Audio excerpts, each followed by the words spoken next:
You know that feeling when you see a plane overhead and you think, man, I wish I could do that? Well, if you've ever had that thought, you're in exactly the right place. We're about to pull back the curtain on what it takes to get a private pilot's license, and we're going to do it by going straight to the official playbook. Seriously, have you? It can feel like this huge, mysterious mountain you have to climb. I mean, there's the flying part, obviously, but what about the written exam, the oral exam? What does the FAA, the Federal Aviation Administration, actually expect you to know and be able to do? Well, what if I told you you do?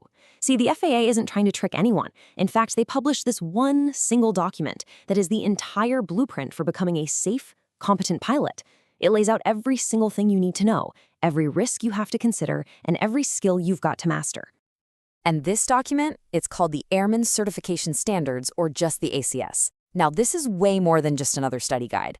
Think of it as the official framework that weaves together everything: your book knowledge, your pilot judgment, and your hands-on flying skills. It is the single source of truth for your final exam, your Checkride. So, how does it all work? Here's our flight plan. First, we'll talk about why the ACS is basically your new best friend. Then, we'll break down its three core pillars: knowledge, risk, and skill. After that, we'll dive into the pre-flight blueprint, mastering the skies, what happens when things go wrong, and finally, what it all leads up to: becoming pilot in command. Okay, so let's reframe how we look at this thing. Instead of seeing the ACS as some intimidating list of rules you have to memorize, I want you to start thinking of it as your roadmap. It literally takes all the guesswork out of your training. The FAA is being crystal clear here. For every single task, from checking the weather to performing an emergency landing, the ACS breaks it down into three simple parts: what you must know, what you must consider, that's the risk management part, and what you must do. There's no hidden agenda, no secret curriculum, and that's what's so empowering about it. You can take charge of your own training and know exactly when you're ready for that test. You know, at the heart of the ACS is this really important idea that being a safe, modern pilot is about so much more than just moving the controls around. It's this integrated system of knowing, thinking, and doing. And here are those three pillars in action. First, you've got aeronautical knowledge. This is all your book smarts, weather, regulations, aerodynamics, you name it. Second is risk management. This is all about your judgment, your decision-making. And third, you have flight proficiency, your pure stick and rudder skills. The real key here is that the test evaluates you on all three of these for every single task you perform. They're all connected.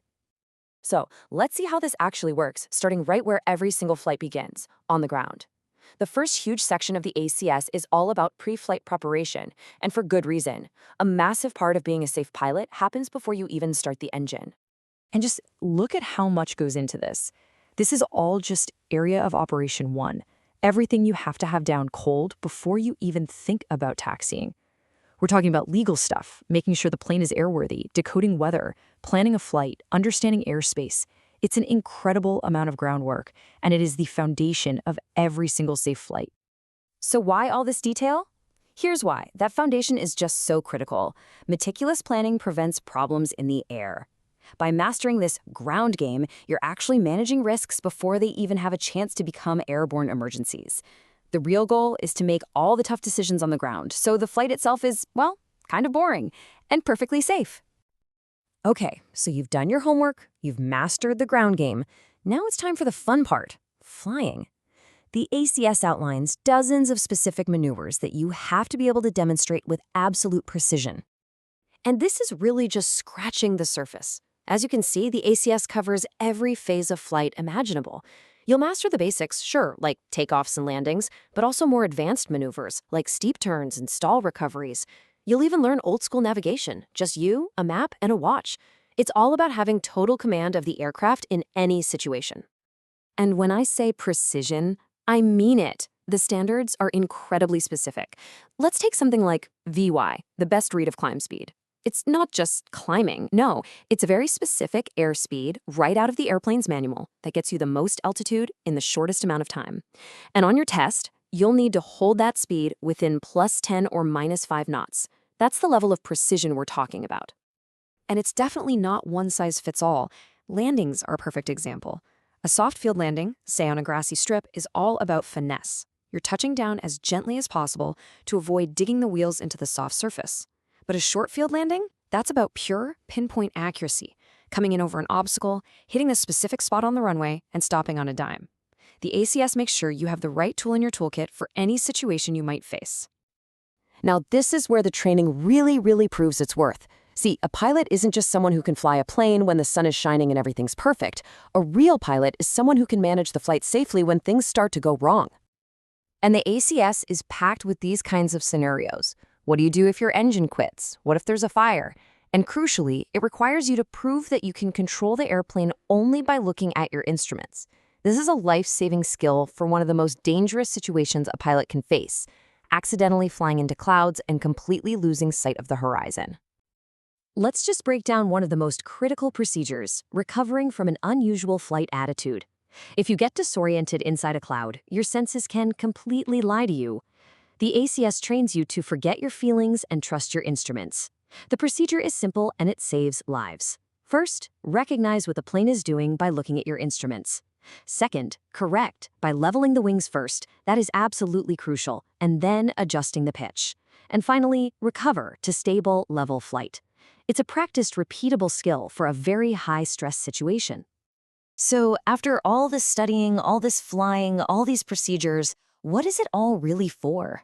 What's the end game? Well, the ACS states the purpose very clearly right in the introduction.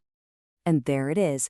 The whole entire point of all of this is to create a pilot in command.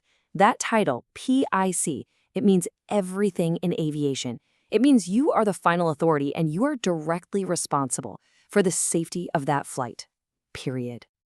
Ultimately, that checkride isn't the finish line. It's the starting line. It's the moment you prove that you have earned the trust of the FAA and, way more importantly, the trust of your future passengers. The ACS is simply the blueprint for earning that trust and becoming a safe, responsible captain of your own aircraft. The path to becoming a pilot is definitely a challenge, but it doesn't have to be a mystery. The FAA has literally handed you the map. So the only real question left is, are you ready to start the journey?